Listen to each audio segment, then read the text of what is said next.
The cause?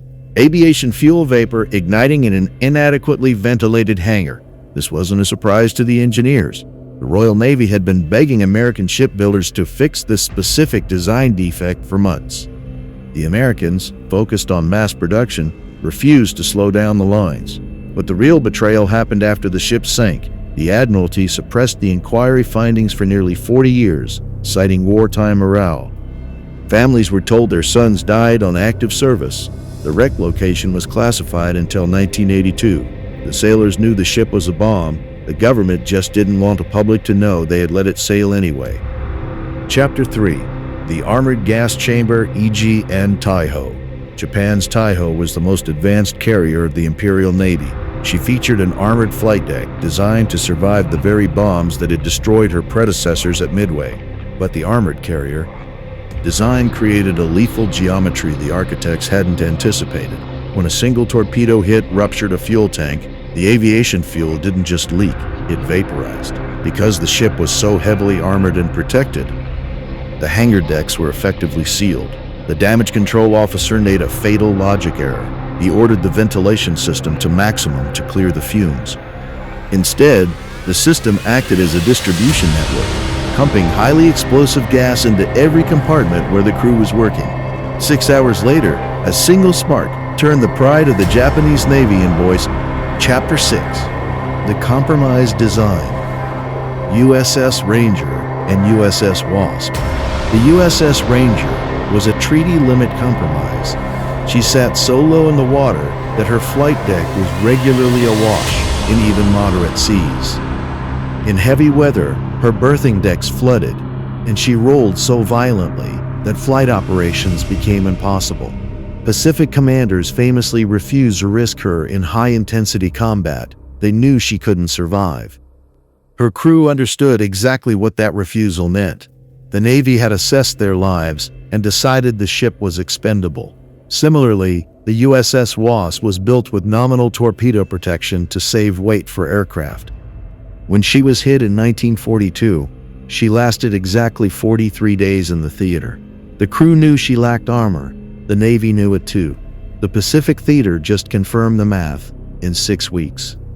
Chapter 7. The Modern Failure, USS Gerald R. Ford. We move into the modern digital theater. The USS Gerald R. Ford is a $13 billion marvel, but for the first 5 years of her life, she was a 100,000-ton headache. The advanced weapons elevators, powered by magnets instead of cables, didn't move for years. The crew had to move munitions by hand through the ship's corridors. The electromagnetic catapults failed at rates that made sustained flight operations a daily negotiation with buggy software. While the reactors are state-of-the-art, the habitability was treated as a rounding error. Retention surveys documented a crew that was physically and mentally X'd. Why? X1? The global projection of naval supremacy depends on a powerful illusion. We are trained to see the aircraft carrier as the apex predator of the ocean, a sovereign island of steel capable of dominating entire regions of the planet. From a distance, everything about the carrier strike group reinforces that image. The polished flight deck, the precision choreography of aircraft launches, the escort ships forming a protective ring. It looks unstoppable.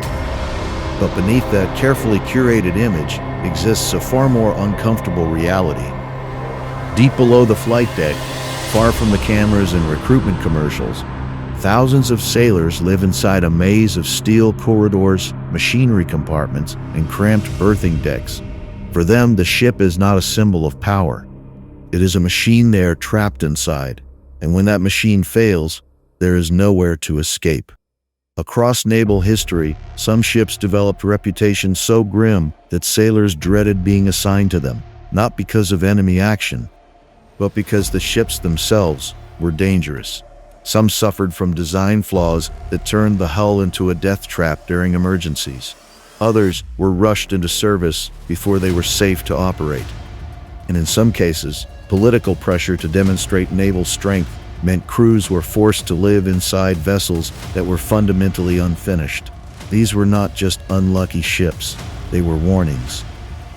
Warnings about the image of a carrier strike route cutting through the Pacific is the ultimate currency of global psychological operations. It represents an undisputed apex of sovereign power, a 4.5-acre piece of mobile territory that can theoretically dictate the terms of any coastal conflict. But for those operating within the bowels of these steel leviathans, the cinematic grandeur vanishes. What remains is a claustrophobic reality defined by architectural negligence and a systemic disregard for human endurance. The Pentagon's public relations apparatus spends a fortune maintaining the illusion of the invincible supercarrier, but the telemetry of the lower decks reveals a different story, one of hated hulls, where engineering integrity was traded for political optics, and where the crew was treated as a disposable component in a flawed strategic equation. This institutional betrayal reached a terminal velocity in the late 60s aboard the USS Forrestal. The catastrophe that unfolded on its flight deck wasn't a random anomaly, it was the inevitable conclusion of operational redlining. Intelligence reports and maintenance logs from that deployment show a consistent pattern of flagged electrical discrepancies in the weapons pylons, warnings that were suppressed to meet an aggressive sortie rate against North Vietnamese targets. When a stray voltage surge triggered a rocket ignition, it didn't just cause a fire,